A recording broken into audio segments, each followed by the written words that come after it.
guys, it's FanService Renji, and this is my cosplay love story. First of all, I would like to introduce you to my lovely girlfriend, Shaa. What's up? Shauna's a fashion designer for candy bags. If you've ever been to Con or live in the Chicago area, you may have seen one of her shows. She's also made a few custom outfits for me as well. Shauna's also a model. She's done promotional and photography work. She's been on the runway for visual K designer H Naoto. She's also been in music videos, including one that's debuted on MTV. But best of all, she's a big nerd, just like me. We're both into anime, video games, sci-fi, comics, cosplay, and we always go to conventions together. Our story begins in 2010. I was living in Holland, Michigan at the time, and she was living in Chicago, Illinois. The magical forces of cosplay brought us together at Colossal Con in Sandusky, Ohio. I remember it like it was yesterday. Flashback. I was at the Bleach photo shoot as Renji, minding my own business. By minding his own business, he means strategically placing himself in front of all the ladies. No, it wasn't like that. Maybe it was. I see Shauna walking behind this Ichigo cosplayer, and all I could think was, please don't let that be your boyfriend. From the moment I saw her, she completely took my breath away. All the romantic cliches were happening right before my eyes. She was walking in slow motion, she was flipping her hair, and music was just playing in the background. She was simply the most gorgeous girl I have ever seen, and I couldn't stop staring at her. Creeper status. I'm pretty comfortable talking to girls these days, but with Shauna, I was struggling so bad it was embarrassing. Eventually, she made her way over to me to take a picture for her friend. I saw her coming, so I was frantically trying to think of something to say to her. Actually, he just stood there with a dumb look on his face, so I took the picture and left. He was kind of lame. Your face didn't even pose for the camera, you're just like...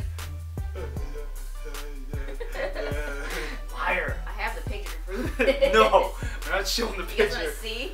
I knew the shoot was coming to an end, so I had to stop being a little bitch and go talk to her. Just in case I forgot earlier, here's my card. My name's Renji, by the way. I was so unimpressed. He gave me his card and I was kind of like, thanks. And we kind of just looked at each other all awkward and we both walked away. A few hours later, I saw Shauna sitting by herself, so I made my way over there to talk to her. Despite the awkward situation earlier, we actually had a decent conversation this time, which led to us dancing at the rave later that night.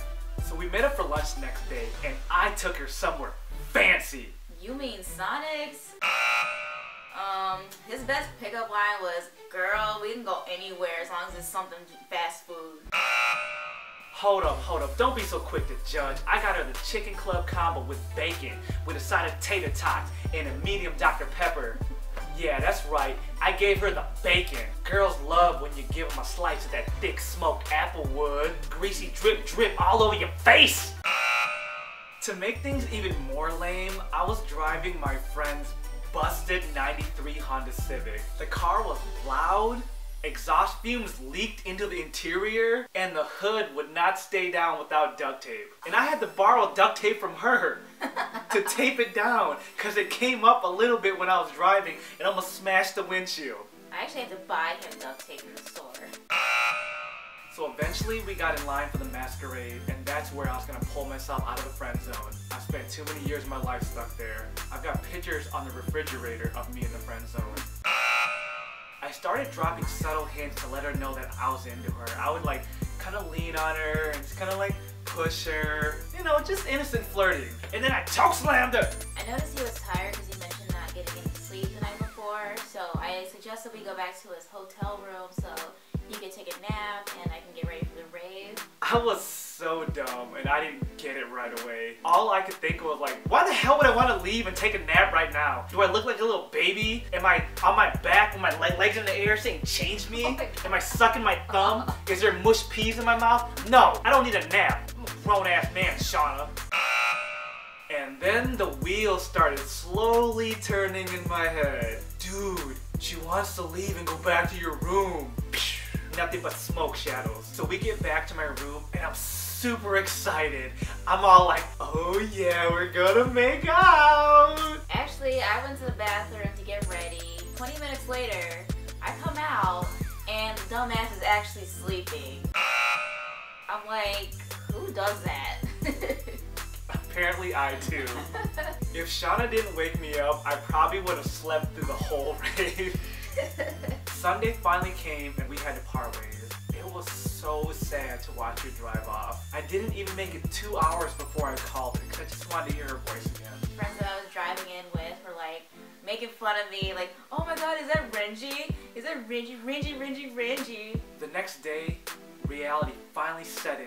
Shauna lived in another state almost 4 hours away. Do I keep talking to her or walk away before the feelings got deeper? I was also potentially moving to Texas for a job. So of course I made the rational adult decision. I kept talking to her anyway. After a few weeks of just talking, a couple of hours like every night, I just gave him an ultimatum. I said, either we can be together, we can make this relationship official, or you can go your separate way. Because I had my own career I had to think about. And she pretty much gave me 24 hours to decide or else I would lose her forever. So I thought long and hard. It was like, it's not every day that I meet a kind, beautiful, strong, career-focused woman. The decision was easy. I said no! I didn't have all the answers to the long-distance relationship thing, but I was willing to make it work. We spoke a couple hours every night, saw each other on the weekend. It was hard and it was a lot of work, but it was worthwhile. All the stars just seemed to align. After being officially together for about a month and a half, there was a job opening in Chicago. I was determined to survive in Chicago. I didn't care if I had to scrub toilets at a Chinese buffet during lunch hour. Luckily for me, I got the job, so no toilets for me. I can't even stand what happens after I have Chinese buffet, and I'm Asian. I couldn't even imagine the disaster Billy Bob makes after he has a handful of crab ragoons and 3 pounds of fried rice and raw oysters. Serious face. We've been together for 3.5 years now, and it's been quite the journey.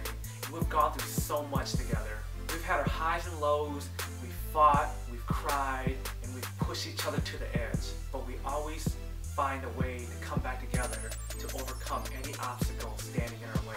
Even that damn Snorlax blocking the road. You're gonna move your fat ass even if I don't have a pokey flute. No relationship is perfect, but it can still be what you want it to be. Honestly, I don't know what the future has in store for Shauna and I. All I do know is with her by my side, my life's already complete, and everything else is just bonus achievements. I'm FanService Renji, and I love you, Shauna and Stella. This is my cosplay love story. I'm out.